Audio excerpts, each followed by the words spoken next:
Sir, thank you very much for joining the program. First of all, your reaction to the government deciding to ban rallies just as your supporters were taking to the streets. Well, just to give you the background, the Supreme Court asked the President of Pakistan to fix an election date. That date is fixed for the 30th of April, so which means 50 days left. So my party decided to do an open our election campaign by a rally in Lahore today. The police had given us permission. They had approved the route of the rally. And suddenly this morning, the permission was taken away, but not just taken away. We had these heavy contingents of police, and these people coming to attend a peaceful rally were hit with tear gas shells, water cannon with some chemical in it, which people are still recovering from. And then police just charging these protesters, breaking their cars, and so many people got injured. But one, Bilal, this guy was killed in police custody. How do you interpret what you're describing as this government back and forth on the rules about holding a rally? Well, the issue is that the government, all the 12 parties sitting in government and their backers, they're petrified of elections. Because so far, in the last 8 months, out of the 37 by-elections, my party has won 30 out of them. So they're petrified of general elections. They did not want the general elections. We went into the Supreme Court, and the Supreme Court then decided to hold elections, and this date of 30th April was announced by the President. So we were just going according to our schedule to start our election campaign.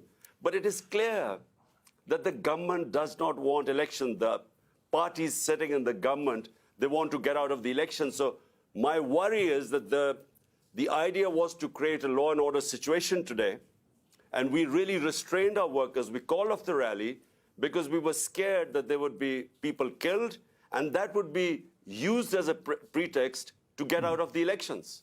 Some might answer that while the government is perhaps afraid of the upcoming elections, you're also afraid of complying with judicial rules. The police did show up at your house in Lahore only a few days ago to arrest you, to compel you to show up in court, and you evaded arrest.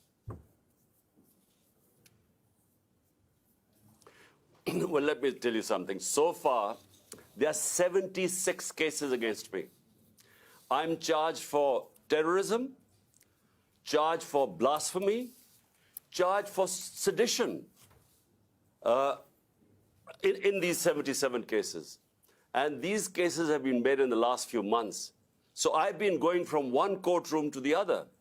What happened was when I was shot, this assassination attempt on me, for 4 months, my leg wasn't, I had 3 bullets in my leg, so I couldn't go out of my house. So that's when they started, the cases mounted. They wanted to me appear in courts. And so it's just a question of how do you deal with 77 cases? I mean, how many court appearances do you make? So it is just one other way of getting me out of the way to contest the elections. So they want either to imprison me or to disqualify me because they are scared that my party, thanks to the Almighty, is one of the most popular party in Pakistan's history. So because they're scared, that's why they're trying to find ways either to get out of elections or get me out of the way. There are provincial elections, as you mentioned, in April, and then national elections later this year. If they both go ahead as scheduled, can you legitimately run in national elections if, as you say, there are 70-plus cases currently pending against you? All the cases, I'm afraid, are frivolous. Whenever they go into a court of law, these cases will be dismissed. Now imagine, I just give you an example. There's a terrorism. I'm supposed to have committed terrorism. Sir, sorry to interrupt, but if that's the case, and if that's what you believe, why didn't you show up in court? Because I couldn't show up in court. There were reasons why I was injured. So for a lot of time, For 4 months, I was house-ridden. I couldn't really, my leg wasn't, the doctors would not allow me to travel. And they knew it. But before that, I was attending all court cases. But it's only since I was shot, that's when I didn't attend courts. And since then, I have again. But look, it's physically not possible to attend so many court cases. So my lawyers are trying to sort of work out a schedule. The second problem is security. My life is under threat because the people who try to assassinate me are in power. And so we've asked from the courts, we want protection. The court must give me protection before I can appear in courts.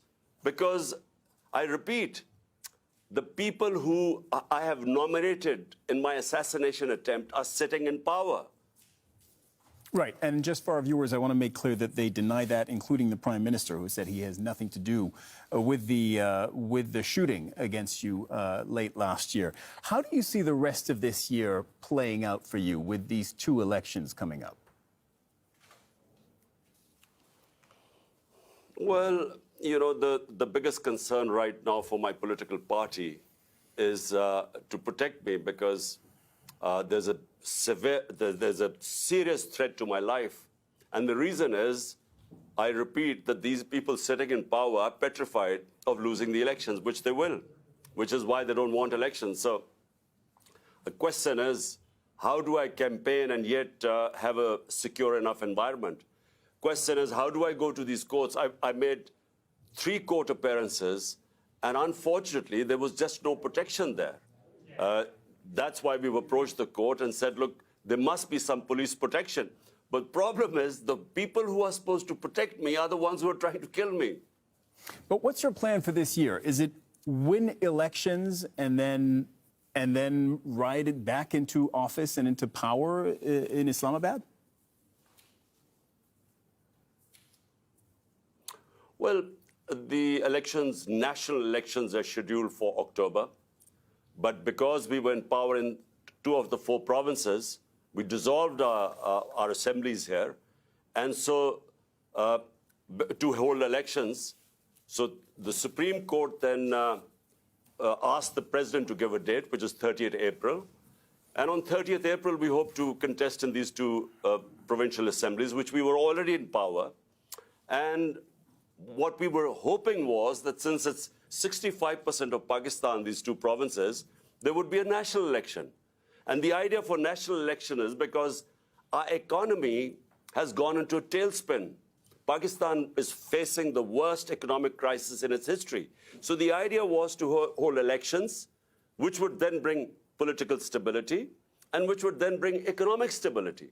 So this is really why we went for elections in our 2 provinces. Imran Khan, former Prime Minister of Pakistan, thank you very much for coming on the program today.